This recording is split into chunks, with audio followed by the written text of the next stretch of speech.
നമ്മളുള്ളത് മേഘാലയയിലാണ്. നമ്മുടെ 23ാമത്തെ സംസ്ഥാനം കേട്ടോ മേഘാലയ. അപ്പോൾ ഇപ്പോൾ ഉള്ളത് ചിറാപുഞ്ചി സൈഡാണ്. അപ്പോൾ ഇവിടെ ഭയങ്കര രസമാട്ടോ, എന്ത് രസമാണ്. ലാൻഡ്സ്കേപ്പ് എല്ലാം കാണാൻ ഒരു രക്ഷയില്ല. എവിടെ നോക്കിയാലും അടിപൊളി. ഞങ്ങൾ ബാക്ക്ഗ്രൗണ്ട് കാണുന്നുണ്ടാവും. ഇഷ്ടം പോലെ വാലീസ് ഉണ്ട്. ഇവിടുത്തെ മെയിൻ പ്രശ്നം എന്ന് വെച്ചാൽ ഇവിടെ ഫേമസ് ആയിട്ടുള്ള സ്പോട്ടുകൾ പോയി കഴിഞ്ഞാൽ നമുക്ക് ഭയങ്കര എന്താ പറയുക, ഒന്നും കാണാനും ഇല്ല. പക്ഷേ ഭയങ്കര ചാർജാണ്. പാർക്കിങ്ങിന് തന്നെ ഒരു മിനിമം 200 രൂപ അവർ വാങ്ങും. പിന്നെ പെർ ഹെഡ് 100 മിനിമം കൊടുക്കേണ്ടി വരും. ആ ഒരു സിറ്റുവേഷൻ ആട്ടോ.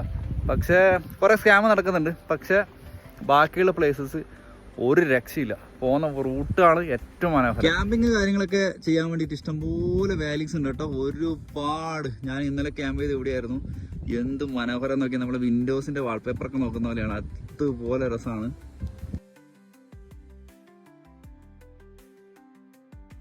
നമുക്ക് ഇനി ഷില്ലോങ് ഭാഗത്തേക്കാണ് പോകേണ്ടത്. ഷില്ലോങ് ചിറാപുഞ്ചി സൈഡ് ഇപ്പോൾ ഉള്ളത്. അപ്പോൾ ഷില്ലോങ് ഭാഗത്തേക്കെല്ലാം പോകാനുണ്ട്. അവിടെ മറ്റേ ലിവിങ് റൂട്ട് പിച്ച് കാര്യങ്ങളൊക്കെ കാണാനുണ്ട്. അതൊക്കെ ഏതെങ്കിലും വീക്കെൻഡ് പോകാമെന്ന് വെച്ചിട്ട് നിൽക്കുന്നത് കേട്ടോ. അപ്പോൾ എന്തായാലും അതിൻ്റെ എല്ലാം കാഴ്ചകളായിട്ട് വരാം.